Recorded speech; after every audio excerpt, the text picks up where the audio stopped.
Welcome to the start of a fun-filled day. We got a lot of earnings to look at today. We're going to start this morning with a little bit of Johnson & Johnson stock. One I usually look at every quarter. Very good consumer staple stock. I mean, you know this company for all they do, not only in terms of the pharmaceutical categories, but your consumer products. It's a very well-diverse company. And pretty well poised for everything going on right now. They're kind of the beneficiary of this type of economy where their products are the ones that are most sought after. So we'll take a look at this. The stock's up right under 3% so far today, which is actually a big move for this company. You don't typically see that.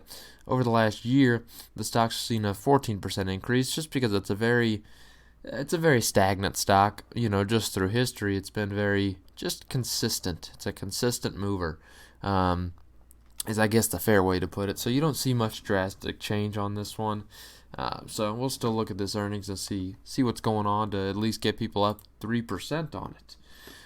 So if we're looking, so I'd call probably, I remember calling an estimate for it to be probably neutral. Unfortunately, on an EPS standpoint, and a beat in terms of revenue. I'm kind of disappointed by this EPS line. Non-GAAP EPS of $1.86 beats by 30 cents, but a GAAP EPS of 65 cents is a miss by 78 cents. That's kind of concerning to me. That is certainly not a number that I'm a huge fan of personally. I'd like to see a little bit better in terms of a EPS data there, honestly. Concerns on profitability are there. Revenue, obviously we'll be looking through and seeing what might have caused that. Revenue $22.48 billion is up 8.3%, beats by $860 million. That's actually a really good beat for them, really good beat. And their guidance also quite a good little bit of guidance here for the full year. Next year they're expecting revenue of 90.5 to 91.7 versus a consensus of 81.72. I mean, that's an incredible beat on guidance, so that's probably why you're seeing the stock up. And an EPS of 9.40 to 9.60 beats the $9 consensus. So really good guidance on this company. Hopefully they're not just faking that to an extent, because if they set too high of standards and can't meet them, it could get rough. So Johnson & Johnson up.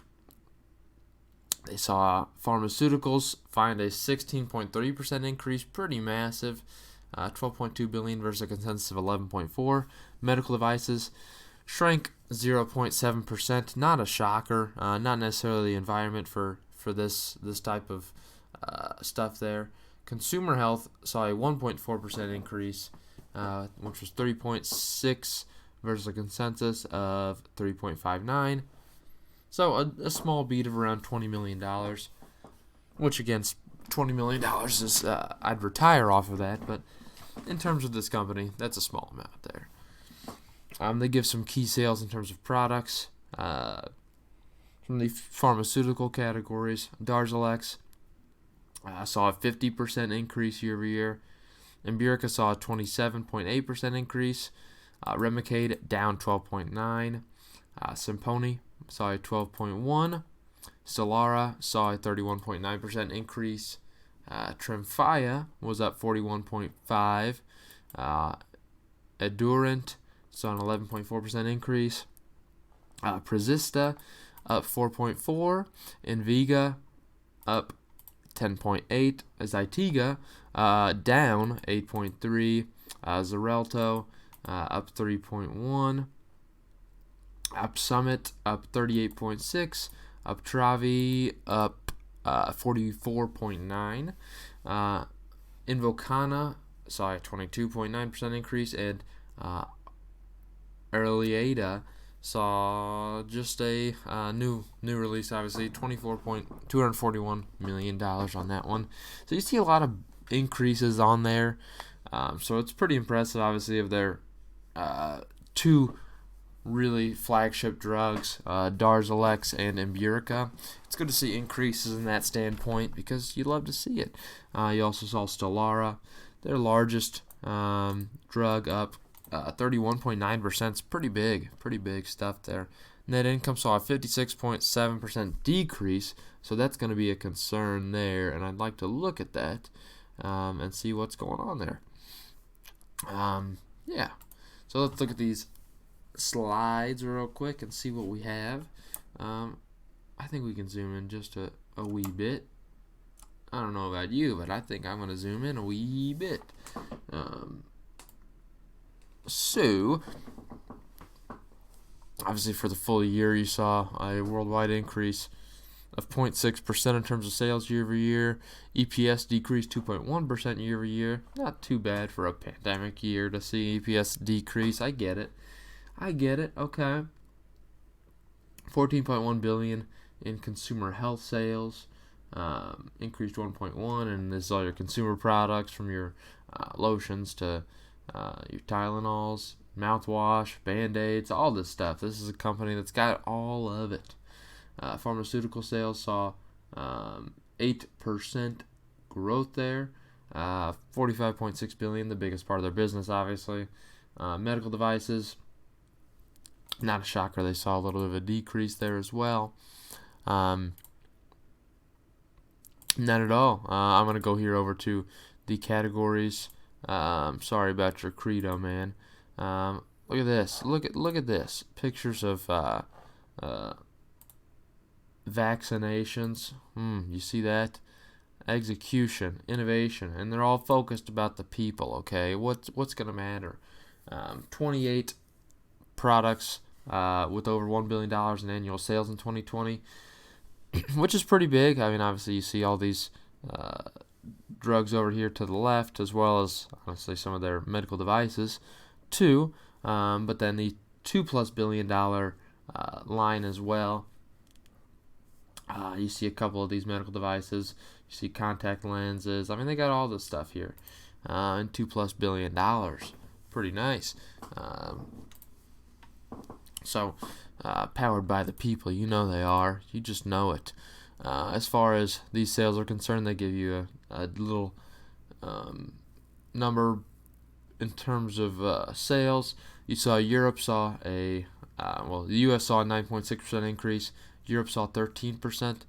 The Western Hemisphere, excluding Europe, obviously Canada, South America, Mexico, saw a 6.1% decrease, and Asia Pacific, Africa saw a 4.6% increase. So overall, total international saw 7% growth, and worldwide 8.3%. So U.S., pretty big growth in the U.S. Obviously, worldwide is pretty big too, besides one segment. So 8.3% growth in sales. That GAAP earnings, we don't like to look at that. We don't like to look at that GAAP EPS. It's not great. For the full year, the U.S. saw 2.5% growth. Europe saw 2.8%. The Western Hemisphere, excluding the U.S., was 10.2% decrease, and Asia Pacific Africa was down 2.7%. So international was down 1.3% on the year, which led to a worldwide increase of only 0.6%. So obviously, worldwide, we wanted to see some better numbers there this year. For the full year, EPS fell 2.7%, but obviously sales rose 0.6%. As far as obviously breakdown here in terms of sales, pretty good stuff in worldwide sales. You know, this is good stuff. OTC products like Tylenol, Pepsid, Zyrtec, all these things perform pretty well. Motrin, skin and beauty health, our skin health and beauty products. Saw decent numbers there, 2.4% increase. OTC was down a little bit. Oral care actually saw an 11.4% growth. Was due to Listerine mouthwash share gains driven by strong e-commerce and club channel performance. Mouthwash doing well, I guess. Good for them. Baby care, which was down 3.4%. Interesting to see. SKU rationalization is why they're saying it, due to obviously a reduction of SKUs. So interesting. Women's health down 6.3%, due to liners and internal sanitary protection driven by impacts of COVID-19. What a shocker. That's what they're going to say. Wound care saw growth as well. Band-Aids, Neosporin doing well.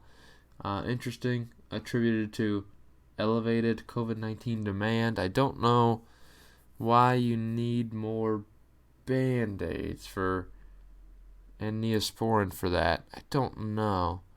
I'm confused.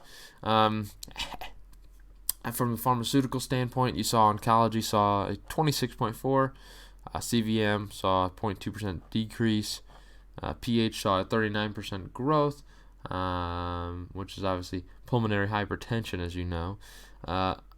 Immunology saw a 16.6% increase. Infectious disease was up 5.4%, driven by Simtuza, as they're saying, and neuroscience up 8.5 as well.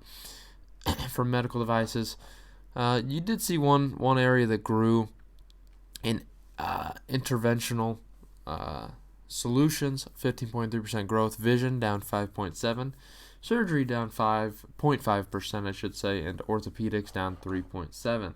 So nothing crazy from that category as well. As far as taxes, nothing crazy there. So I don't necessarily, as a percent of sales, you don't see much of a difference. So I'm curious on that gross profit decrease here. It's not necessarily concerning, I wouldn't say, given the year. You just see a net decrease there, which, some may say not as exciting. For the quarter is really what concerns me, because it really is what ruined the full year. So nothing crazy. All things considered, that's all I have for you in terms of Johnson & Johnson stock. Is it worth buying? I think it's a decent base to your portfolio, as long as you need to know that it's not going to be a huge winner for you in terms of capital gains, but it's a consistent rock to the portfolio that really won't see much movement. You won't see much of a decrease in price. You won't see much of an increase in price. And with that, obviously, you get a decent dividend, right around 2.3%. So it's a good base to the portfolio, not necessarily should be a majority of the portfolio, but it's good to have as just a rock in there. So that's what I got for you today. Hope you enjoyed.